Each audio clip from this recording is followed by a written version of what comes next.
Similar to his Muslim travel ban, recognition of occupied Jerusalem Al-Quds as Israel's capital and relocating the U.S. embassy there from Tel Aviv was among Donald Trump's presidential campaign promises. Now, less than a year into his troubled presidency, the Republican billionaire has decided to fulfill his anti-Palestinian campaign pledges, a decision which was postponed by Trump's predecessors. Today, we finally acknowledge the obvious, that Jerusalem is Israel's capital. This is nothing more or less than a recognition of reality. It is also the right thing to do. It's something that has to be done.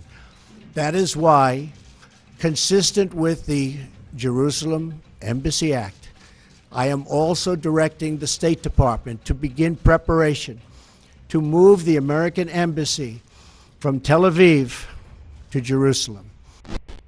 Under the Jerusalem Embassy Act signed in 1995, the U.S. government is required to move the American embassy to Jerusalem Al-Quds or face financial penalties for the State Department.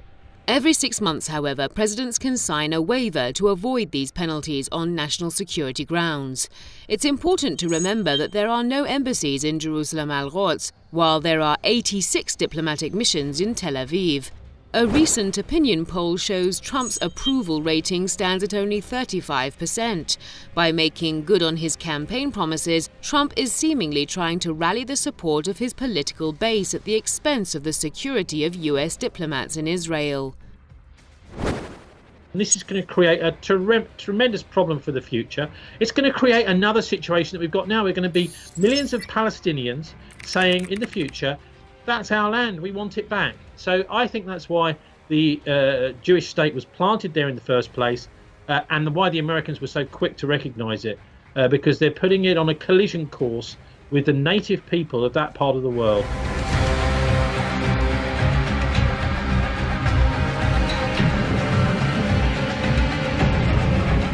Meanwhile, U.S. President Donald Trump's decision to recognize Jerusalem Al-Quds as Israel's capital and his order on the embassy relocation process have earned him a firestorm of rebukes.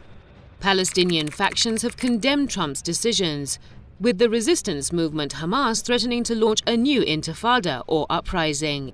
The United Nations chief also opposed Trump's move, voicing concern about any action that jeopardizes the prospect of peace in the region.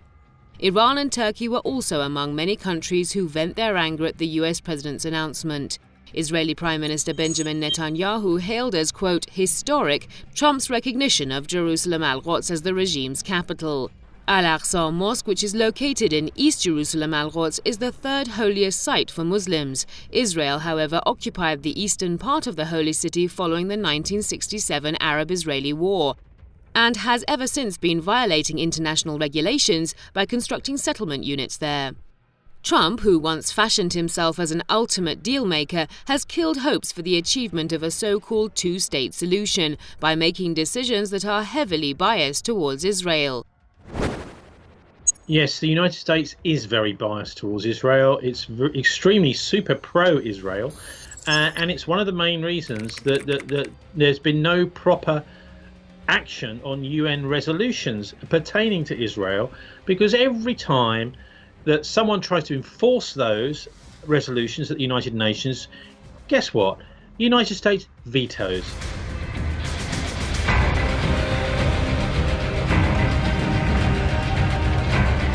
Saudi Arabia's King Salman has also warned Trump about the consequences of moving the U.S. embassy in Israel to Jerusalem Al-Quds. But how sincere is the kingdom? Past experience shows Saudi Arabia has de facto been serving the interests of Israelis since the regime's creation by the West. In the Six-Day War in 1967, while several Arab countries took military action against Israel, Saudi Arabia opted not to take any action. Saudi Arabia is now the #1 arms importer from the US and the UK. If Riyadh had been against Tel Aviv, Washington and London would have never equipped the kingdom with their state-of-the-art weapons. Moreover, Saudi Arabia's support for anti-Damascus terrorists, its stance against Iran and the Lebanese resistance movement Hezbollah has driven both regimes closer. After all, no one expects the Saudi rulers who have been killing Muslims in neighboring Yemen to care about the plight of Muslims in occupied Palestine.